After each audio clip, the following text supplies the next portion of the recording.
Blog Talk Radio. T-minus 10, 9, 8, 7, 6, 5. All three engines up and burning. 2, 1, 0, and lift off. Coach on Fire Radio.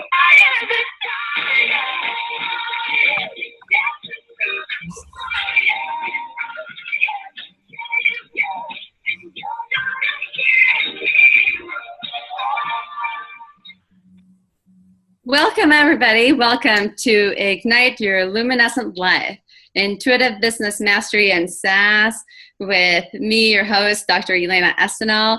And today I'm super excited to have this incredible and very special guest, which is Nancy Juetten. And so many of you probably know about Nancy and have been following her.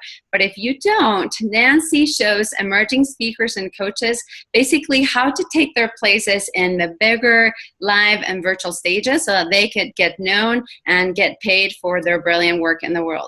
Nancy is this incredible wordsmith, and she just, it's like pixie dust every time that she starts talking. You know, it's like all of the light bulbs go on for every single one of her clients. She's had clients like Alex Mendocian and Laurel Langmeyer and Christine Closer just sing her praises because she's really truly quite amazing. And I have come to know and befriend Nancy this last year, and she's not only an amazing mentor and an incredible sassy and brilliant wordsmith, but she is just an incredible human being with a beautiful heart, and I just feel really honored to have you here with me today, Nancy. Welcome. Oh, thank you. It's really great to be here, and what lovely sentiments to start what we hope will be a great show. Yeah, absolutely. So my intention for this show is to give our listeners a mixture of two things, an opportunity for them to get to know you a little bit more at an intimate and personal level, because I feel like we always have like kind of like our stage personas, so to speak, you know, and it's always really nice when people get to know you just a little bit more and they connect with you. And I also want them to get to hear and learn from you, because you have some incredible things to teach. Now, I know that you have this sizzling speaker sheet, and, you know, I want to say, like, Nancy helped me get my speaker sheet totally in tip-top shape, and I was, like, so incredibly appreciative, and I know that that's something that you're giving away to all of our listeners. So why don't we give that URL to them right now, just kind of before we forget. Oh, sure. Well, if you want to get known on bigger live and virtual stages, you have to first prepare who you are and why you're cool, so people will actually want to invite you. So this gift template will make that super easy and fun for you. So visit sizzlingspeakersheet.com for a gift template that thousands before you have downloaded and used to look like rock stars at Hello, and I hope that you do so also. sizzlingspeakersheet.com. Great. Thank you. And I also want to say, if you guys are listening and tuning in, and as we're talking, you think that you would like to call in and get the expertise of Nancy, the number to call in is going to be 646-716-7979. 646-716-7979. And you're watching me look off to the side because I'm having to look at that screen. So Nancy, just to kind of get started, I'd love for you to kind of share with us, like, what got you to be doing what you are doing now? Like, what's your big why? There's always like a bigger reason why we do the stuff that we do. Well, way to go there right away. When I was a little girl, my dad was an actor and had a very big personality, and I think I faded into the wallpaper just to survive that household. I never really considered myself a star because I was growing up in the shadows of someone who already was one. And so as a consequence, I never really felt very important. And I remember being 9 years old and writing a letter to the president of the Tootsie Pop Corporation and telling him that I knew how many licks it takes to get to the center of a Tootsie Pop, and maybe he might find that interesting. And I just thought it was just a fun little thing, you know. He was asking, there was this commercial on TV, and I was watching it, and I thought, I'll figure it out, you know. And then a few weeks later, I'm 9 years old. I get this gorgeous gilded certificate in the mail, and it says, very few people on earth know how many licks it takes to get to the center of a Tootsie Pop, and this one belongs to one of the few who do. Oh, that's amazing. I know. And so I'm thinking, I'm 9 years old. I wrote a letter to someone with the president in his title, and he thought enough of my letter to send me something back in return. And I think at that very moment, I felt important for the very first time. And then I knew that I was going to be using words on paper or fingers on a keyboard to help make other people around the world feel important too, because I knew what it felt like not to feel important. And so here I am all these years later, and that's what's happening, is I totally get what it is to be invisible, unseen, unheard. And yet the clients that I have the opportunity and the privilege to work with, they may feel that way now, but when we're done with our work together, they are confident, they're standing tall, they are ready to go, they're ready to receive those opportunities and step up to those bigger stages. And the thank you notes that I get from people for helping them to take that journey, they really just, they validate why it is that I do what I do. And it really comes from that place of helping people feel important, because I wanted to feel important too. I love that. And I love that story, Nancy. You know, it's so funny. You said, like, wait to go to the thing. I have a friend that tells me, I'm always grateful to hang out with you because you always have a way to just kind of take things really deep. Yeah, we're not pussyfooting around over here. Well, I'm not so good at chit chats. You know, I really have this interest of knowing people at a deeper level. And so I just feel like this is the stuff that connects us, you know, like when you share, like, I felt like I was living in the shadows of my dad. Like, wow, like I could totally resonate with that, you know, like I actually moved to the United States partly for that, because my dad was this very well-known neurologist. And so in Mexico City, I was always Dr. Estanol's daughter. Like, that's all that I ever was. That's all that I ever would be, you know? And so I really felt like I needed to, like, go somewhere completely new and different that I would get to be who I needed to be. So that's so beautiful. And I so resonate with that very, very deeply. And I'm sure that some of our listeners do too. Wonderful. For sure.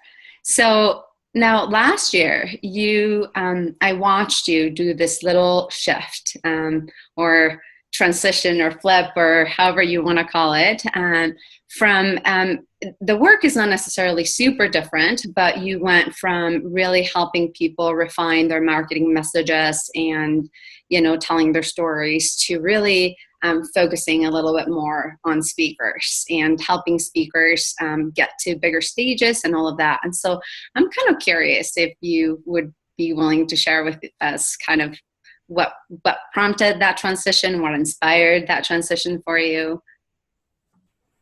Well, it's a really good question. You know, sometimes when we start our businesses, we go with that thing that we're really brilliant at that comes really easily to us.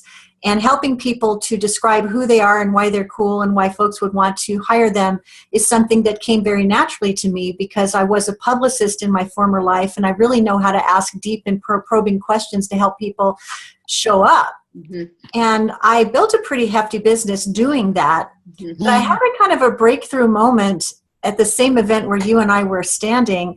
I've been doing some speaking and I'd done some webinars and some teleclasses, but a mentor that we both admire had been encouraging me to just show up and be myself more fully, get out of my head and get into my heart and my gut and just show up more powerfully when I took the stage, mm-hmm. and to walk away from the PowerPoint and walk away from the preparation and just be myself. And I really remember feeling that that was like really good advice that for the longest time I had been resisting. But in that moment, I just decided to embrace everything he had said and be that and be the message. And I delivered a 20-minute talk to a room of 200 people. I got a standing ovation. And when the thing was over, people were actually throwing money at me and asking to do business with me. And here was the interesting thing. I never even made an offer.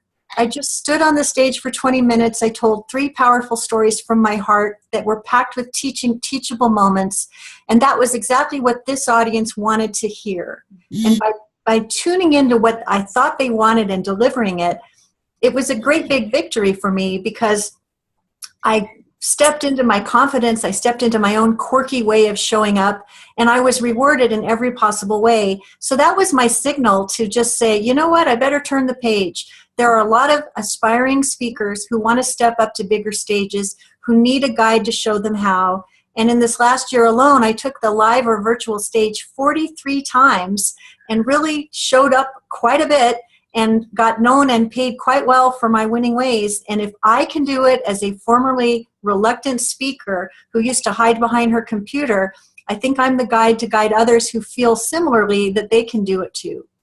It's so beautiful. And I feel really honored that I just happened to be there when that happened, and that I saw this, you know, unfolding and happening for you. And, you know, your, the way that you tell stories, you know, I always think of you as like the prepared, why am I spacing this? I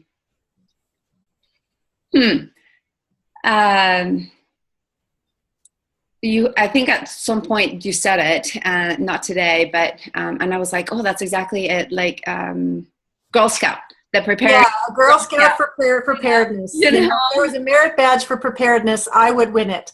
Totally. You know, it's sometimes just rolling with the situation and bending and swaying and paying attention and serving where people really are. Mm-hmm. That's really where I shine. So many of us have been taught a template for how to take the stage and how to tell the story. And in the first 5 minutes, you do this, and then you downshift to that, and then you upsell to this. And there's all these mechanics that we're taught by all these masters who are terrific. Mm-hmm. But I'm reminded of, a truism that if the shoe doesn't fit, you must not commit. Right. If it doesn't feel right to you, then it's not going to feel right as you deliver it. So the more that I've sort of dropped into who I really am, listen, I've learned from the masters. I appreciate and honor all the great training that I've received. But I think it also takes some courage to learn the rules and then find the courage to break them. Because learning to break them has been the biggest thing for me. It's like, embrace your quirks, raise your voice, be yourself. That will be the greatest gift you can give to others who are looking for a leader who can show them the way. And that's what I have done. So that's my rallying cry. Embrace your quirks, raise your voice, inspire and lead, because if not now, then when? And I love that. I can't echo that enough.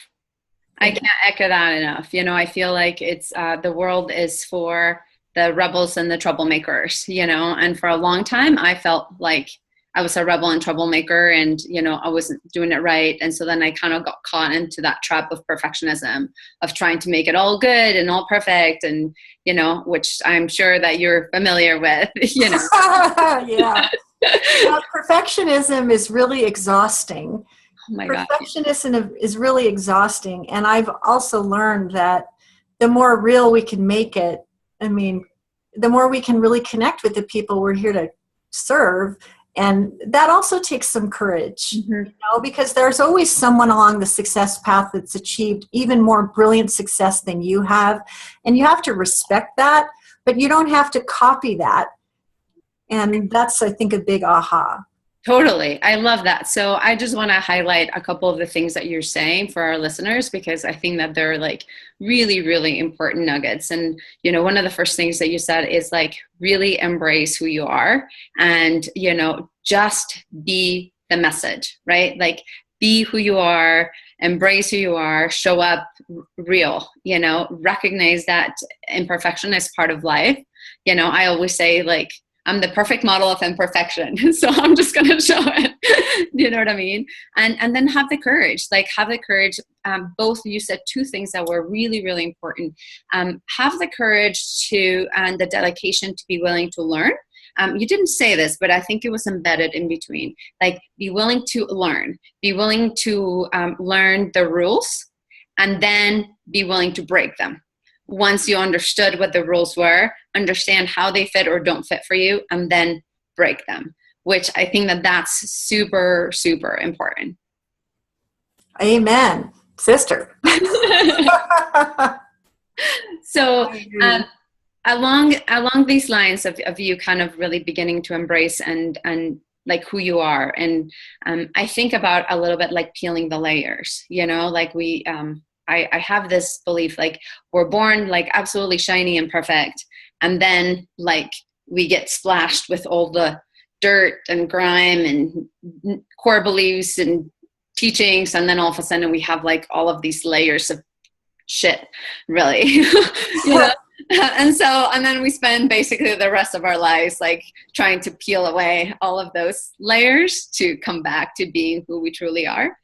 And so I'm kind of curious about if you would be willing to share with us a little bit about how do you use your intuition to guide you to make the decisions and transitions? Because a little bit in what you shared, which I think was really powerful, was you were willing to listen to the feedback that somebody gave you, and then had the courage to try it out.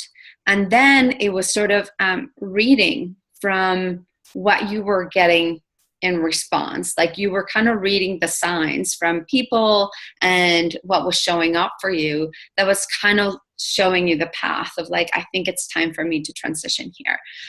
But I'm guessing that there's so much more to how you're using intuition, and I just would love for you to share with us a little bit about that. Well, such an interesting question. You know, one of the things that, you know, that I pride myself in is that I listen, and I listen carefully, and I try to see people, and I try to notice what's really happening and read between the lines of what I'm seeing, because that's just a way of being that I have. So in this incident at this event that we were both at, we were there for 3 days, and the first day I noticed the energy in the room. I noticed what was happening in the audience, how many people were looking at their watch and looking at their phone and wishing that maybe they'd rather be in Philadelphia for certain parts of the program. I was noticing how some of the speakers arrived and whether or not they engaged with the people in the audience, or whether they stood in the back of the room at the VIP table and didn't engage. I just sort of tuned into what I was noticing at the event. And then I thought, you know what? I'm going to just engage with these people on the breaks. I'm going to get to know them over lunch. I'm going to share a cup of wine with them or coffee at a meal break. And I'm just going to be one of them, because I am one of them. And in doing that, following my intuition to just be with the people and connect and serve as a peer, as a colleague, as a new friend, I created a feeling of trust or whatever, that there was a likability factor there, that I didn't feel so out of touch or out of reach that people didn't feel comfortable approaching me. So that actually paid off for me, because when I got on the stage, the people were happy to see me. Oh, she was so nice. I met her in the lobby, la, la, la. So watching what was happening the day before and noticing some off-putting behavior that was going on, I thought, you know what, I'm going to be the equal and opposite of that and see how it works for me. So the lesson is, if you ever go to a live event, from the moment that your feet touch the property, you are there. And so be kind to the people at the front desk. Be kind to the service people that are bringing your meals. Don't be overly demanding when people are not delivering your food at a proper time. Be nice to everyone that you meet, because you don't know who's watching, but people are paying attention. And make sure that the image or the experience that they have of you is consistent from beginning to end. Because as you said, sometimes people are a certain way when they're on, and a certain way then they're off. And I don't think that's my situation, because I don't really know how to be any other way. So that's one way that I use my intuition, is I just listen and watch and try to do what I think feels right in the moment. And then another thing that I would say is that, like many hardworking professionals who try really hard to do the right thing, sometimes I spend too much time in my head. And I think the quote that I've heard the most often that seems to really resonate for me is, if you're in your head, you're dead. So if I find out that I'm really like thinking about something too much, sometimes I just have to push myself away from the desk, go walk the dog, go be in nature, take a shower, do something. Because when you drop into your heart and your gut, sometimes it almost seems almost reliable that the right idea, the right next step is going to come to mind. You can't force the right next step, but if you think too much about it, you might paint yourself into a corner. So if you're feeling like you're thinking about it too much, what I do is I try to drop into my heart and my gut and just get in touch with what feels really right. Because when it feels really right, you're very rarely wrong. Mm-hmm. Mm-hmm. Oh, I love that. It's so absolutely beautiful. And I want to just kind of pull out some of the nuggets that you shared, because I was kind of giggling in my head a little bit when you said, when you're in your head, you're dead. And you kind of brought like a memory flash back when I was doing my training in peak performance. And my advisor used to say, all that you need to do with these athletes and performers is like, all you need to teach them how to cut off their heads. That's it. Just cut off their heads. It's fine, And I was like, what does he say? It took me a while to understand what he was saying, but that's exactly it. It's like, you can't be in your head. You have to be in your body, in your heart, in your gut. I love, and this is something that I want to really highlight. And I am sure that it is also the thing that has that drew me to you. I am a very intuitive person, and my intuition very much speaks to me through senses, through my body, through feeling. And sometimes it's like an actual like energy that just kind of pulls me towards people, or like makes me be like, and you might resonate with that. And I remember even the very first time that I met you, and you were at a big stage, and you were kind of like, when I first met you, you were kind of like this big deal, and, you got off the stage and everybody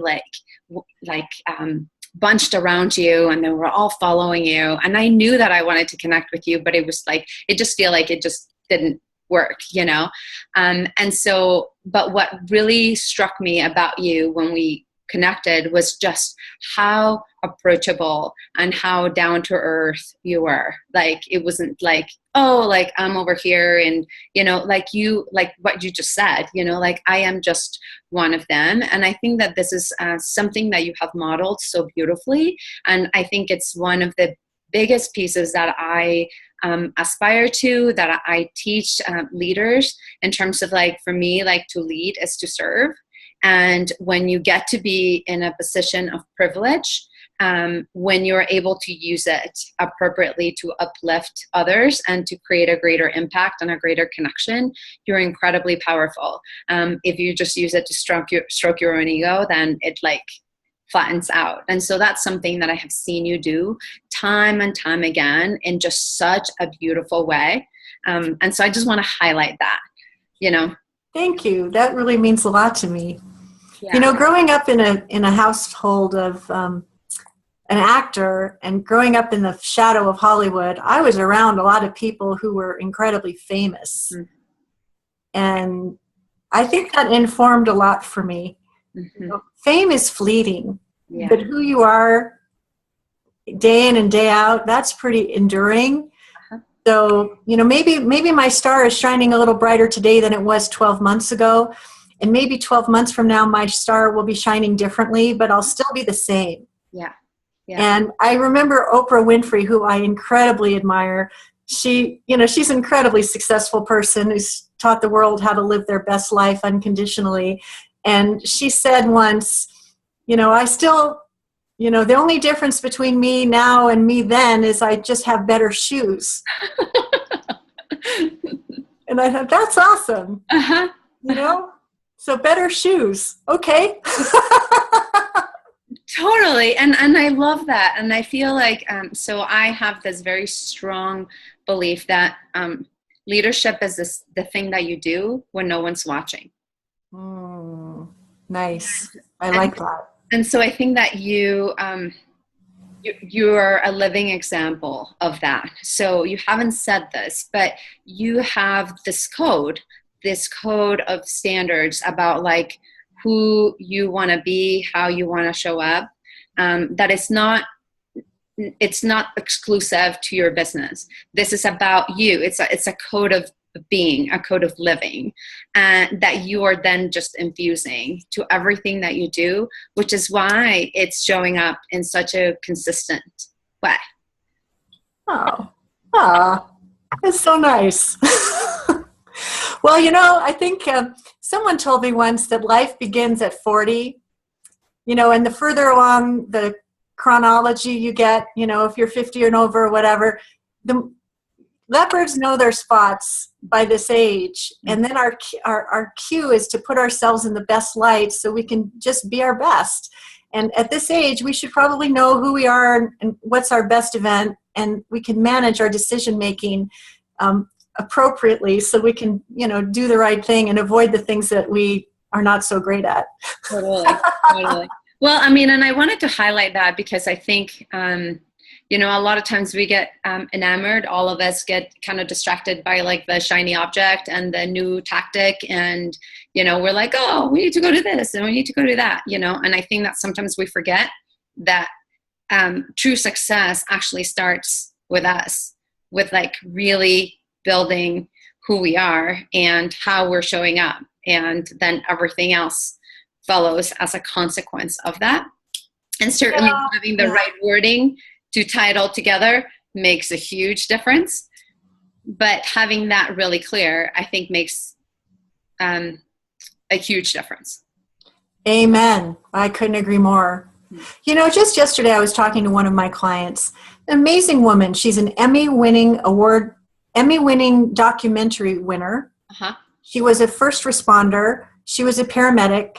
And then she was an attorney. She spent her entire working career working with first responders. Wow. And then there was also some issues in her background about drama, trauma, and chaos and abuse.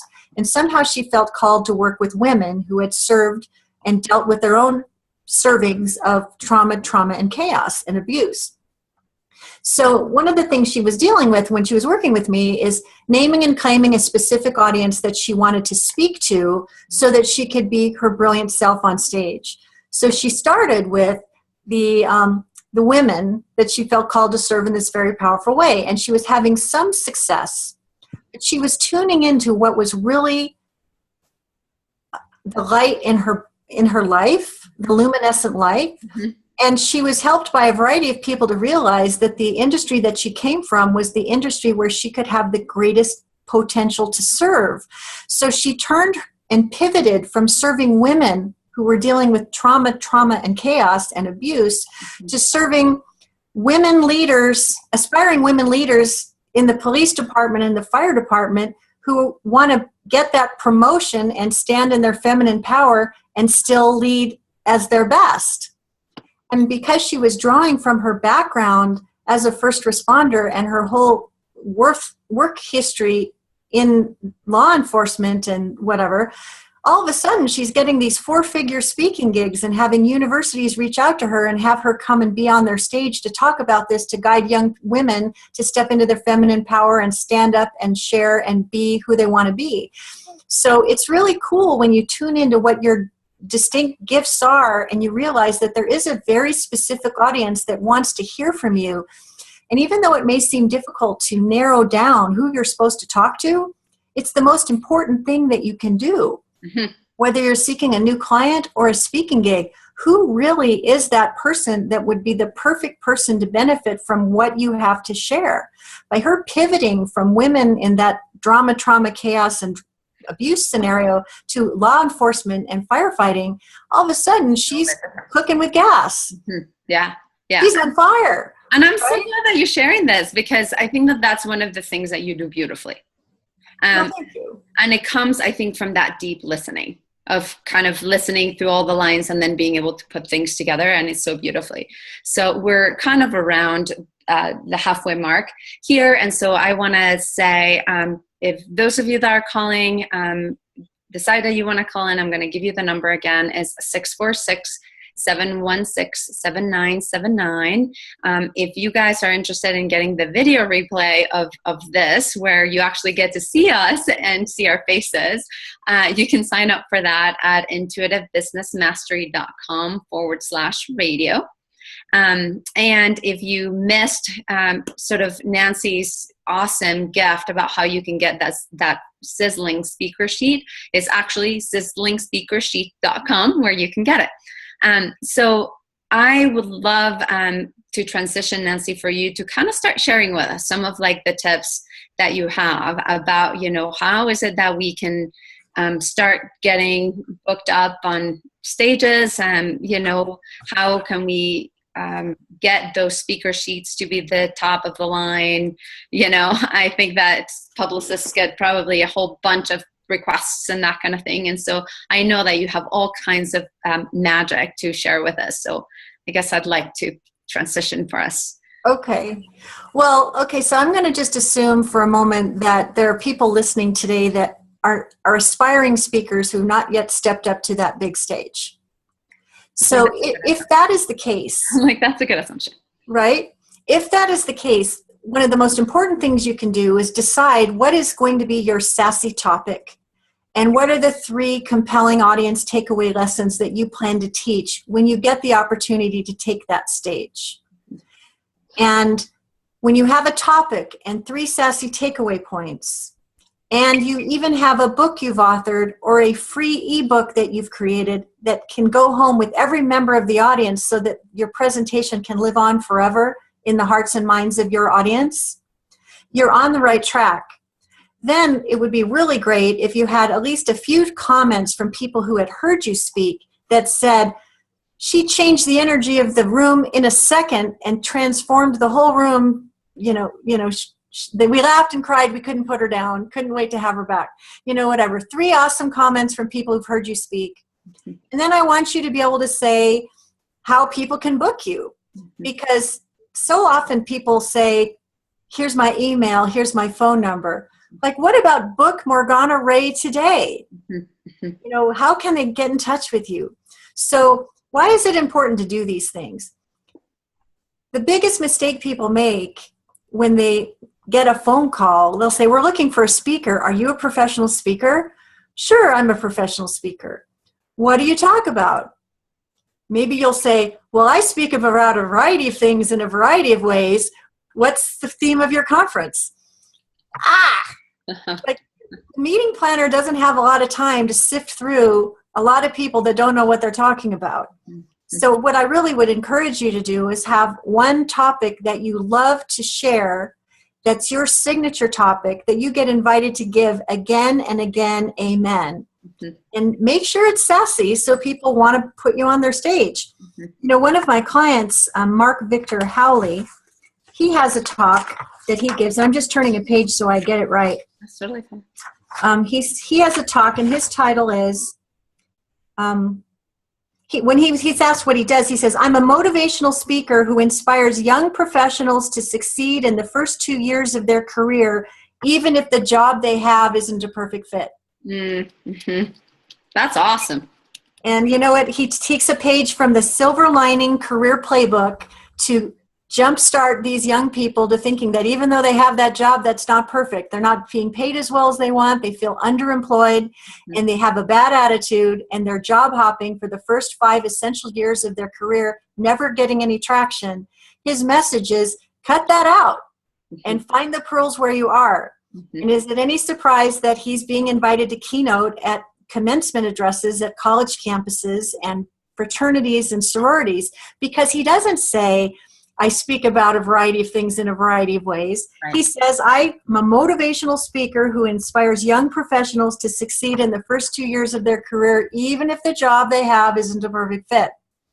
When you hear your topic, the person who's listening should be saying, ding, ding, ding, that's what we need for our conference. When are you available, and what are your requirements? Those are beautiful words, aren't they? What are your... Whoa. Sorry. I am here. Oh, what just happened? One of my videos started playing just so I'm so sorry. Well, that whole thing about what are your requirements, Just imagine for a moment, Elena, that it was you. And you wanted to get booked on a big stage, and someone actually called, and you had your topic ready to go. And I'm the meeting planner, and I say, Elena, that's exactly the topic that we're looking for, and it looks from your speaker calendar that you are available on those dates. Tell me, what are your requirements? That would feel amazing. And then what would you do? What would I say?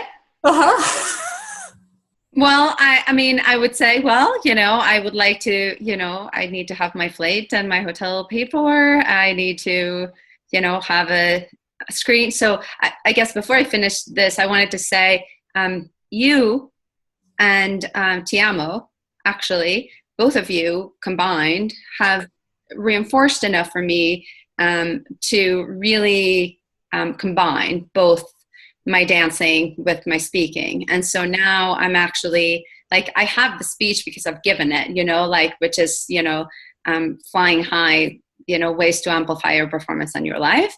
And now I'm saying, now I can do it, and I can do my performance live. So if they ask me, then it's like, if they want me to perform live, then they actually need to pay for the rig to be shipped over there and have people help me set up the rig so that I can actually, be able to perform safely and then be able to give my talk and my presentation, But so I wanted to kind of say that because without you, I don't know that I would have actually gotten to that place. Well, you have a very powerful thing that you do with aerial dance, and it's spectacular. So the first time that I was ever asked, what are your requirements? I'm just going to be very transparent. And what had happened was someone said, I got an approach. And just imagine this is you. You're hoping that you're getting a call, whatever. Someone writes to me and says, we're doing a conference at this university. We've been highly referred to you. We hear you're really great at this. Will you please do a breakout session? And this is where getting ready was really paying off for me, because I get a lot of those requests. So I wrote back to the person right away. And I said, I'm so honored to be recommended by a person that I hold in such high esteem. Sounds like a fantastic event. Before we hop on the phone, can I invite you to my speaker tab on my website so you can see what I look like, hear what I sound like, and know what the topic is I love to talk about, so you know that it's a perfect fit for what you need. And if it is, let's get on the phone right away. I can't wait. And then a couple days later, I get this phone call from this person. And she says, when we first reached out to you, we were just trying to fill out all of our free breakout sessions. But now that we've watched your video and seen the message that you deliver, I want you to know that we have a budget for a keynote speaker, and I want to know, what are your requirements? Which is amazing. It's awesome. It was the first time this had ever happened to me. So I'm looking at the phone, and I could feel like my blood coursing through my veins. And I'm thinking, I don't know what my requirements are. How's that for a thing? Right. But I just pivoted in the moment, and I said, Mary Jane, I'm honored to be asked. Let me ask you a couple of questions. Where is the event, and what time do you need me there? She says, well, I need you to be there at 8 o'clock in the morning, and we're in Bellingham, Washington. And with a wink and a grin, I say, Mary, Bellingham is 2 hours down the road. I think what we're looking at is a half-day rate. She says, you're absolutely right. What's your half-day rate? And you're like, And it's like pull from air. I pull from air this figure that I feel like is ambitious to me, that would make it worthwhile for me, but I don't know what's going to happen. Right. So I just say, terrific, a half-day rate. My half-day rate is X. And I found some courage to say it with conviction, and I let it sit there like this conversation bubble in the sky. And I felt very nervous because the pause was very pregnant at the moment. Yeah. And then she says, we can do that. And how about this? Let's put you up in a hotel the night before so you don't have to worry about traffic. I said, we are complete. Sounds great to me. And that was that. So if you're listening and you're dreaming that this call is going to happen, my takeaway lesson for you is to act and behave as if that call was coming tomorrow. And have your topic ready and your 3 takeaway points. And if someone were to ask you, what are your requirements? it might be smart to say, well, tell me a little bit more about this so that I get the full lay of the land before we talk about the details. Mm-hmm. Because you might learn something in that person's response that helps inform what you're going to request. Yeah. And then you can have just a juicy conversation that gets you faster to yes. Mm-hmm. So that would be a couple of takeaway points that hopefully will serve you as you move along. Because if you get too stuck in the logistics right away, Mm-hmm. I think sometimes they wish they hadn't asked. Yeah, I love that. I love that. And, there's so much wisdom in all the stuff that you're sharing. And that's part of the reason why I'm repeating some things, because I think sometimes when we hear people, we're like, oh yeah. And then all of a sudden it's like, there's actually so much in what you just shared. And, what you said about actually having a speaker tab. And that is something that I never actually considered, and since working with you, that was like, okay, I need to create that, and I think that being able to update it, kind of as we are developing and going, which is, I think, really, really powerful and something that I've seen you do so well, and how just having all of that prepared and ready actually made it so that it went from a breakout session to all of a sudden you're getting paid to become a keynote, which is like fantastic. Yes. Well, something else is, as you were talking about that, everything's a relationship. Yes. And there are people who have what I call green room attitude, where they're holier than thou and they want the Evian delivered at a certain temperature and they want this and that. They make demands. And that's what prima donna speakers do, and hail to them, and I'm glad for them. I am not that speaker. But when you make it easy for this meeting planner to work with them and make it easy for them to get what they need, and you're a pleasure to work with in every possible way, you both have a wonderful experience. When you show up, it's almost like you've created a friendship there. And then invariably, these people know people who need people just like you to grace their stages. And when they're having coffee or wine or going to a conference and they're saying, we're looking for a conference speaker who can talk about X, Y, and Z. Do you know anybody? Who do you think they're going to remember? They're going to say, I remember working with Dr. Elena Estanol, and she talks about da-da-da-da-da. And she was just a total pro in every way and a pleasure to be with and had no green room attitude, or she wasn't the least bit of a diva, and I had to give her my highest recommendation. When people are out there talking about you like that, it certainly makes it easier for you to get repeat invitations and spin-off engagements. And, birds of a feather fly together, and nice people tend to hang out with other nice people. And all of a sudden, you're hanging out with even cooler people than you knew were possible just because you showed up at hello like a pro. Totally. And I actually can't reinforce that so much because I actually have done that. Like, I took your advice, and it was so funny. Like, I actually just reached out to somebody that posted an event, and I was like, and maybe you can talk a little bit about approach, because you have something about how do you approach people. And so I reached out to this person and I said, I don't know if you have any more room for this, but if you do, I'd be interested. I'd love to have a conversation about possibly the future, and so we just kind of started a relationship. And in the process of that, she's like, well, I have this event coming up and I'd really like for you to come, and so then I was invited to come and speak at the event. And then, we've continued our relationship, and she's like, I hope that you can speak again. Like, I'm planning the event for next year and I really want you to be there, and so I think that it just happens exactly in that way. And there's also, I think, some things that you have some good tips to give our audience as to what are good approaches versus not so great approaches and that kind of thing. Sure. Okay. Well, congratulations on getting invited back. That's the highest compliment you can be paid. And that demonstrates that you did everything like a pro, and that's awesome. And may there be many more opportunities for you like that. That's terrific. Yeah, it was fun. So I guess I would say, I have this, remember, if you've ever played tic-tac-toe, there's 8 boxes in the, you're in the center and there's 8 boxes around you. So if you're looking to get booked on speaking stages, what I always invite people to do is put themselves in the center of a tic-tac-toe board and ask yourself, where would be the 8 perfect stages where my content and my delivery would add value without competing, that would make everybody better off for me having crossed their path. So I'll just use myself as an example. One of the things I talk about is how to get ready for opportunity before opportunity knocks, and how to create a sizzling bio that opens big doors, okay? So I think to myself, who in the world needs that? And the easy answer is, well, probably everybody, but it's pretty hard to hit everybody all at once. So then I start to narrow it down. And I think, well, leaders of tribes of workshop leaders who teach workshop leaders how to speak could use what I need, what I have. And people who teach people how to attract clients fast could benefit from what I do. And people who teach people how to do media interviews and publicity probably could benefit from how I serve. So just using those three as an example.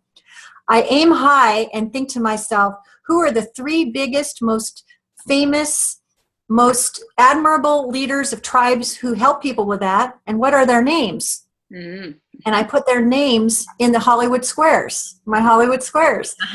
And then I think I've got 8 points of light, and I'm going to go about the business of getting familiar with their work. I'm going to see how I can contribute to what it is that they're up to. And when the timing feels right, I'm going to make an approach. And that's exactly what I did to get known and paid and seen and heard on stages like Bill Barron, Christian Michelson, Callan Rush, and Justin Livingston, Alex Mondosian, all these people. I was like nobody from their perspective, but because I paid attention to what they were up to and found a way to add value to them before I ever made an approach for myself, there was a relationship created, and there was an openness to consider what I might have to bring to the party. And I think it's a really good strategy that's really paid off for me, and I would encourage you to try that too, because you can choose 8 amazing places where you want to speak, and you can find out who those decision makers are. You can see what those people are up to. You can see what they've done recently and judge for yourself how you have something special to add that's not been done before.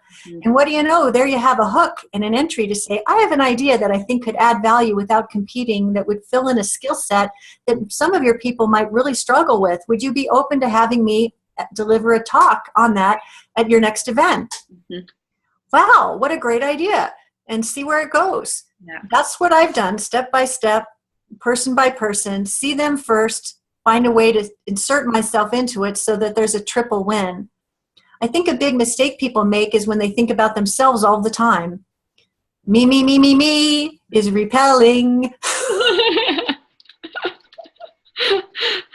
And this actually, there's a couple loops that are closing, which is so like beautiful just for me, like you talk about Hollywood squares, and until today, that meant like, because of the story that you told me about, you're growing up in Hollywood and growing up with actors, like all of a sudden when you said that, I was like, oh, like that was just like, just the aha moment of like why you were thinking about it that way, and so it was really, really beautiful.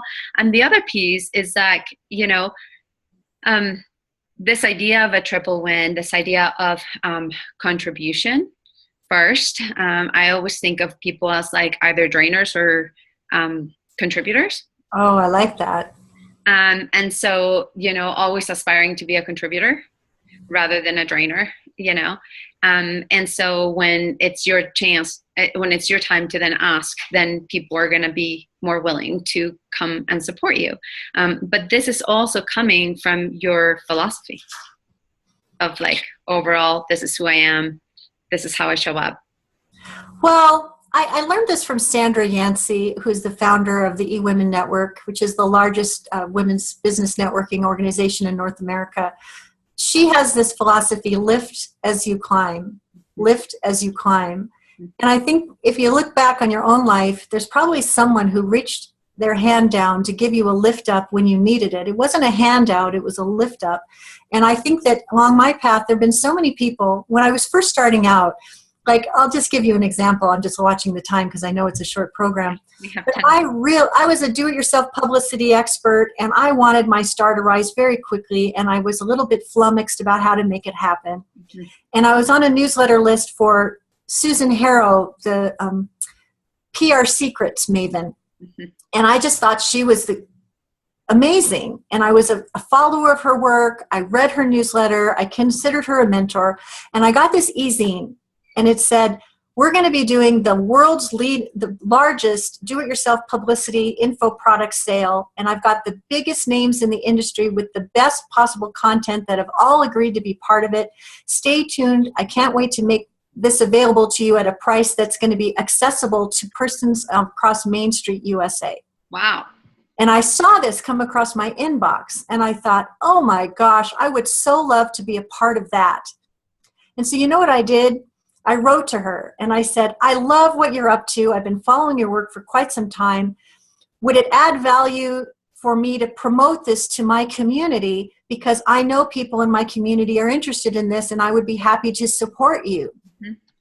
And then she got on the phone with me, and we got on she didn't know me from anybody. We had a lovely chat. And then I said, and this was very bold on my part, and I said, listen, I know you're dealing with the biggest and the brightest names in publicity across America and the world, and I know that's a lot of people to manage, but it could be that one of these people is going to fall off the edge of the earth and not be able to participate as you had hoped. Uh-huh. And if you need someone to fill in the missing piece, I would love to be that person. Uh-huh. I have a do-it-yourself publicity system that can really add some value, and I would be honored. And she said, why don't you send it to me and I'll take a look. Uh-huh. So I put it in a box with a bow, and I mailed it to her with the personal handwritten note. And I said, I'd be honored for you to take a look at this. And in the meantime, I can't wait to promote you to my community, because I know you're going to help a lot of people and I want to be part of it. Well, a couple of weeks later, I get this phone call from her, and I've never forgotten it. She says, I don't care if the big name falls off the edge of the earth. I like you. I like your approach. Your products are fantastic. And I'm adding you to the bundle. And so what happened was I promoted her to my list, which was a modest size at the time. And she told me when the thing was over that my list responded on a percentage basis stronger than any other of the big names that were participating. And she couldn't believe that. And she said, number 2, let's be friends. Let's be friends. And so all these many years later, we are still friends, and she put me on the map, but she gave me a hand up at a time when I was ready to go up. And so I really think that Sandra Yancey has it right. I'm going to give people a hand up when they're ready to go up. And you know what? I get to go along with them, because we get better as we grow. So philosophically, that's kind of how I do it. How can I help you first? And then maybe if there's a way to insert myself that feels right and aligned, I'll ask for it. And if I get a lot of no's, I'm okay with that. You don't, what is it? Wayne Gretzky says you miss a bunch of the shots that you don't take. I'll take the shot. We'll see how it goes. I think back to my mom's advice of you have to kiss a lot of frogs before you find your prince. You know, that just applies to just about anything. Yeah, your mom was very smart. So, Nancy, we have about 7 minutes left. And so I don't see anybody on the call, but I know that you have so much more to give and so much more value to give to people. And so I'm kind of wondering if you can kind of share with us a little bit about, you know, you created this very special offer for people that are listening in. And so I wonder if you could tell us a little bit about that. Sure. Well, you know, at the top of the call, I invited you to go get sizzlingspeakersheet.com. It's a gift template that will help you say who you are and why you're cool and why someone would want to book you on their stage. Well, I have a 3-hour virtual workshop where I actually guide you through the template line by line, and you can hear me coaching other people just like you, asking the same kinds of questions that you would be asking, so that you could actually get this done like I'm a fairy godmother on your shoulder, showing you the way every step of the way. And it's a $297 virtual experience. But if you decide to say yes to it, you can enjoy that for the Elena Estanol special price of $97. And so you'll have the template, you'll have me guiding you through it. And I promise you that this will get done in the time it takes to enjoy a really good a pot of coffee. And then you'll be ready to welcome those opportunities that you want, so you can take your place on more live and virtual stages. And you know why that matters? Because when you get in front of 100 or 200 or 1,500 of the perfect people that need your message, and they fall in love with you, there are people in that audience that are going to want to do business with you. And if you have $5,000 or $10,000 programs or even $1,000 program, 10 people that buy your $1,000 program, you just made yourself $10,000. You can get known and get paid by taking the stage and speaking for free, but you first got to get to the stage of being ready to go, which is why the Sizzling Speaker Sheet and the Get Your Sizzling Speaker Sheet Done Sizzling Workshop are great in combination. So I hope that you're inspired to try that, and I know you have a link you can invite people to go to get that. Yes, it is authenticvisibility.com/Elena, authenticvisibility.com/Elena. And that's also posted on the replay for the radio. And if you signed up to get the replays and the video replays, you'll get to see us live, which I think is just so fun to do. And then I'll be sure to actually include the links on my emails where I send back the replays. And so if you want to sign up for that, that's intuitivebusinessmastery.com/radio. And then again, Nancy's is authenticvisibility.com/Elena. Now, Nancy, there's about 4 minutes.